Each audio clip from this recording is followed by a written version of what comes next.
serve him. हम उसके सेवक हैं. Amen. Amen.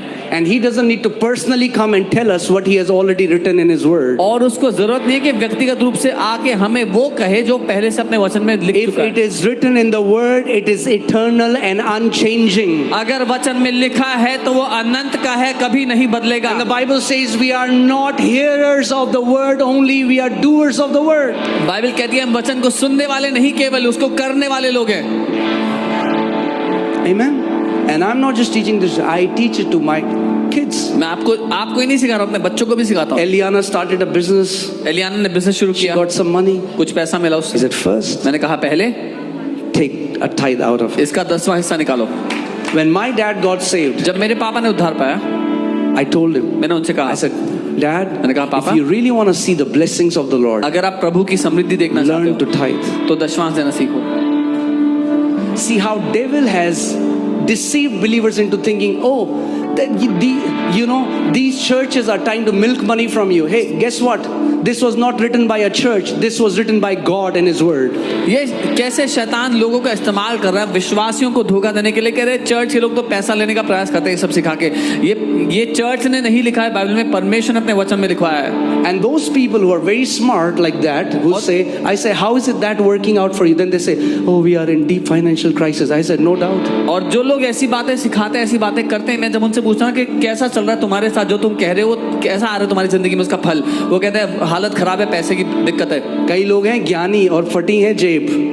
Some people are very knowledgeable but their pockets have. क्या करना है ऐसे ज्ञान का जब जेब फटी हुई है तो? What is the point of such knowledge that has holes in your pocket? By your fruits, people will know who you are. आपके फलों के द्वारा लोग जानेंगे आप कौन हो. By your fruits, people will know who you are. आपके फलों से लोग बताएंगे आप हो कौन. Amen. And I'm here standing before God and I'm telling you what I'm teaching you. I have taught my kids, my parents, because I know it's a spiritual principle. और मैं आपके सामने खड़ा होकर परमेश्वर की उपस्थिति में ये बात कह रहा हूँ कि जो मैं आपको सिखा रहा हूँ अपने बच्चों को, अपने पिता को सिखाया, क्योंकि ये आत्मिक सिद्धांत है. Amen. I'm telling you. Every time I go to meet my spiritual father, हर बार जब मैं अपने आत्मिक पिता, क्योंकि मुझे मौका मिल रहा है उनके जीवन में बोलने के लिए, मैं जानता हूँ he who sows sparingly will reap sparingly, who sows bountifully will reap bountifully. It's a spiritual principle. कि जो थोड़ा बोएगा वो थोड़ा काटेगा, पर जो बहुत आज से बोएगा वो बहुत आज से काटेगा. ये आत्मिक सिद्धांत है. Amen. Don't worry. I'm not taking offering after this. मैं इसके बाद ऑफरिंग नहीं दे रहा हूँ, चिंता मत करो. I'm teaching you something. मैं आपको कुछ सिखा रहा हूँ. Try it yourself. खुद करके देखो. God tells in His Word, tithe and try me. परमेश्वर अपने वचन में कहता है दशमांश देकर मुझे परखो. Amen. What is tithing? क्या है दशमांश? Tithing is 10% of whatever you earn. दशमांश है जो कुछ आप कमाते हो उसका पहला 10वां हिस्सा.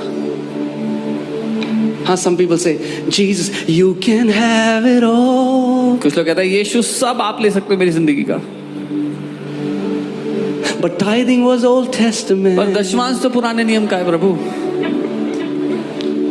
But you can have it all. पर आप सब कुछ ले सकते हो. यीशु मसीह कह रहा है, I can have it all. पहले 1 घंटा दे मुझे. Jesus is saying, I'll have it all, but you give me 1 hour first. Amen. And again, I'm not teaching you this. You do it because I'm saying, find it in the Word. Ask, pray, let Holy Spirit enlighten you. And when you do it by revelation, I'm telling you, 2025.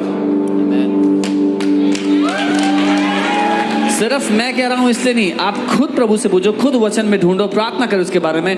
और जब ऐसा करोगे, मैं बता रहा हूँ 2025 अलग होने वाला है. Pastor Nehemiah knows there are many. See, this is if we would have not followed this principle, this church would not be where it is right now. अगर हमने इन सिद्धांतों का पीछा ना किया होता, इनको पूरा ना किया होता, तो ये चर्च यहाँ ना होती जहाँ भी है. There are so many organizations that came to help us financially.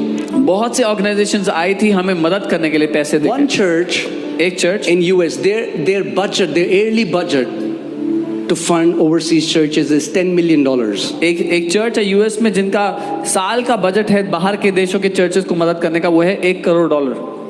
And their pastor told me, उनके पास they said we have to spend it. उन्होंने कहा हमें खर्चा करना ही $1 करोड़ का. But we look for a church that is bearing fruit. पर हम ऐसे चर्च ढूंढते जहाँ पर प्रभु का काम हो रहा है. And we know what God is doing here. और उन्होंने कहा हमें पता है प्रभु जो यहाँ पे कर रहा है. So why don't you let us do it for you? तो क्यों नहीं करने दे रहे हमें आपके लिए? I said, the testimony that we have here is more precious than $10 million. मैंने कहा जो गवाही प्रभु ने इस चर्च में दी है वो $1 करोड़ से बहुत ज्यादा महंगी है। Amen. हल्के हल्के करके बढ़ेंगे, We will grow gradually ईमानदारी के साथ बढ़ेंगे, सच्चाई के साथ बढ़ेंगे With कि अंत honesty. तक उस सेवा को पूरी करेंगे। with honesty and truthfulness. We will keep on growing so that till our last breath we will fulfill our ministry. Amen. Hallelujah. And I thank God. और मैं प्रभु को Because धन्यवाद देता हूँ। now, you know, there are now leaders like Pastor Nehemiah, Pastor Elisha, so many leaders. God is raising young leaders in India. They know that I don't need foreign money to start a ministry. All I need is faith in Jesus Christ, and I can have a thriving ministry in this अब nation. प्रभु ऐसे जवान leaders को खड़ा कर रहा है जो जानते हैं कि हमें बाहर से पैसे की आवश्यकता नहीं है, विश्वास की आवश्यकता है इस देश में रहकर एक प्रभावशाली सेवकाई करने के लिए। This are more precious ज्यादा कीमती है than $10 million. $1 करोड़ से भी। Amen. Hallelujah. Hallelujah. Praise God. But wherever we are, पर जहाँ कहीं भी it's हम because we learned generosity. वो इसलिए है क्योंकि हमने उदारता सीखी।